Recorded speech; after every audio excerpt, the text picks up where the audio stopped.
सबसे कठिन और सबसे फलदायी व्रतों में से एक माना जाता है, जिसे सुहागिन महिलाएं अपने पति की लंबी उम्र के लिए और अविवाहित कन्याएं अच्छे वर की प्राप्ति के लिए रखती हैं, जो कि हर साल भाद्रपद माह के शुक्ल पक्ष की तृतीय तिथि को रखा जाता है।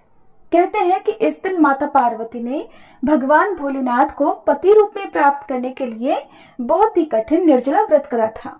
इस दिन न केवल निर्जला व्रत किया जाता है, बल्कि रात भर जागरण करके भगवान भोलेनाथ सहित माता पार्वती और भगवान गणेश जी की पूजा भी की जाती है।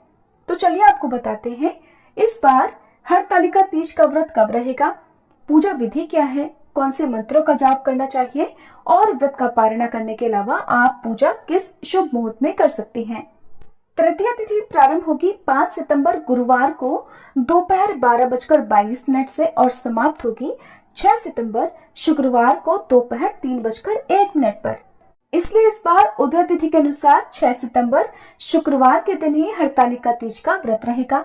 व्रती कन्याओं को या महिलाओं को एक दिन पहले सात्विक भोजन ग्रहण करना चाहिए। शुक्रवार के दिन आप सिर धोकर स्नान कर सकते हैं। शुक्रवार के दिन सूर्योदय होगा सुबह 6:14 पर, सूर्यास्त होगा शाम 6:35 पर।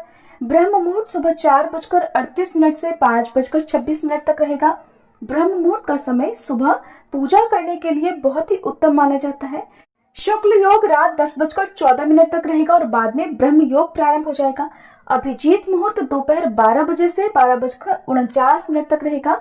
आप अभिजीत मुहूर्त में दोपहर की पूजा कर सकती हैं। भगवान शिव, माता पार्वती और भगवान गणेश जी की मूर्तियां बना सकती हैं। राहु काल सुबह 10:30 से दोपहर 12 बजे तक रहेगा। हरतालिका तीज में सुबह और शाम विधि विधान से पूजा की जाती है। सुबह व्रत का संकल्प लेकर व्रत प्रारंभ करना चाहिए। सुबह की पूजा आप ब्रह्म मुहूर्त के अलावा सुबह 6:01 से 8:32 के बीच में कर सकती हैं। इसके बाद जो शाम की पूजा का सबसे उत्तम मुहूर्त होता है, प्रदोष काल का मुहूर्त, वो है शाम 5:50 से 7:20 तक। शाम की पूजा आप इस शुभ मुहूर्त में अवश्य करें। इसी शुभ मुहूर्त में अविवाहित कन्याएं भगवान शिव और माता पार्वती का गठबंधन भी कर सकती हैं। ऐसा करने से विवाह में आ रही बाधाएं दूर हो जाती हैं और मनोवांछित वर की भी प्राप्ति होती है। हरतालिका तीज व्रत का पारण अगले दिन किया जाता है। 7 सितंबर शनिवार को सुबह सूर्योदय होने के बाद, यानी सुबह 6:14 से 7:15 के बीच में आपको व्रत खोलना चाहिए। व्रत खोलते समय पानी, दूध या फलों का जूस ग्रहण करना चाहिए। इसके थोड़ी देर के बाद ही आपको सात्विक भोजन ग्रहण करना चाहिए, क्योंकि इस व्रत में मिट्टी से भगवान गणेश, भगवान शिव और माता पार्वती की मूर्ति बनाई जाती है, शिवलिंग बनाए जाते हैं और उन्हीं की पूजा का महत्व होता है। पूजा करने के बाद अगले दिन व्रत का पारण करने से पहले विसर्जन किया जाता है। तो आप हरतालिका तीज के दिन किसी नदी, तालाब के पास की शुद्ध मिट्टी से शिवलिंग बना सकते हैं। साथ ही माता गौरी की प्रतिमा भी स्थापित करें। यदि आपके लिए भगवान शिव, माता पार्वती की मूर्ति बनाना संभव ना हो, तो आप केवल मिट्टी से शिवलिंग बनाकर भी पूजा कर सकती हैं और इसके बदले आपके पास जो भी मूर्ति या फिर तस्वीर है, आप उनका पूजन भी कर सकती हैं।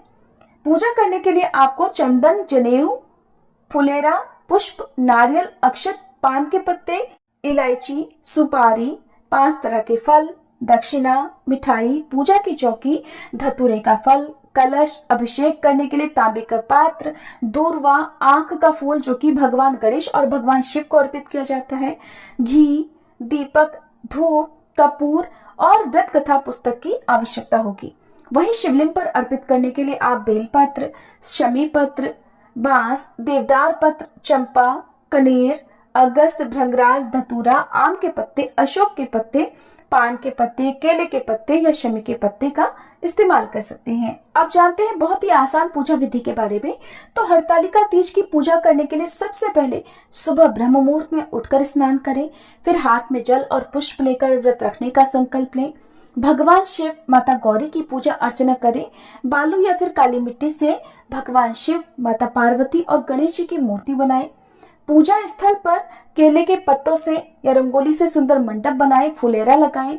गंगामृत, पंचामृत से गौरी शंकर जी का अभिषेक करें। भगवान गणेश जी को दूर्वा और जनेऊ चढ़ाएं। भगवान शिव को चंदन, मौली, अक्षत, धतूरा, आंख के फूल, भस्म, अबीर, गुलाल और 16 प्रकार की पत्तियां, चाहे वो बेलपत्र हो या शमी पत्तियां हो, आप अर्पित करें। माता पार्वती को सुहाग की सामग्री अर्पित करें। धूप दीप जलाकर तेज की व्रत कथा सुने, क्योंकि व्रत कथा के बिना ये व्रत अधूरा रहता है। और फिर भगवान को सबसे अंत में आरती करने के बाद मौसमी फलों का या फलों के जूस का भोग लगाएं। दिन भर व्रत रखें। शाम के समय एक बार फिर से इसी तरह विधि विधान से कथा पढ़ने और सुनने के साथ ही भगवान का पूजन करें। संभव हो तो रात्रि जागरण करें, नहीं तो जितनी देर तक भी संभव हो उतनी देर जाग कर आप पूजा अर्चना करें। मानसिक रूप से मंत्रों का जाप कर सकती हैं। अगले दिन सुबह ब्रह्म मुहूर्त में स्नान करें। फिर से भगवान शंकर और माता पार्वती की पूजा करें। माता पार्वती को आप सिंदूर चढ़ाएं और सिंदूर अपनी मांग में भी लगाएं। सुहागिन महिलाओं को माता पार्वती से सुहाग जरूर लेना चाहिए। इसके बाद मिट्टी के शिवलिंग या फिर मिट्टी की प्रतिमाओं का विसर्जन करें।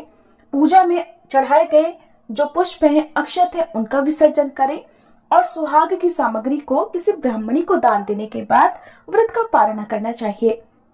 हरतालिका तीज में पूजा का मंत्र है भगवान गणेश जी की पूजा करते समय ओम गं गणपते नमः या फिर वक्रतुंड महाकाय सूर्यकोटि समप्रभा निर्विघ्नं कुरु मे देव सर्व कार्येषु सर्वदा। इस मंत्र का जाप करें। भगवान शिव का मंत्र है ओम नमः शिवाय, ओम महेश्वराय नमः, ओम पशुपतये नमः। माता पार्वती का मंत्र ओम पार्वत्ये नमः, ओम उमाय नमः या फिर या देवी सर्वभूतेषु मां गौरी रूपेण संस्थिता नमस्तस्यै नमस्तस्यै नमस्तस्यै नमो नमः।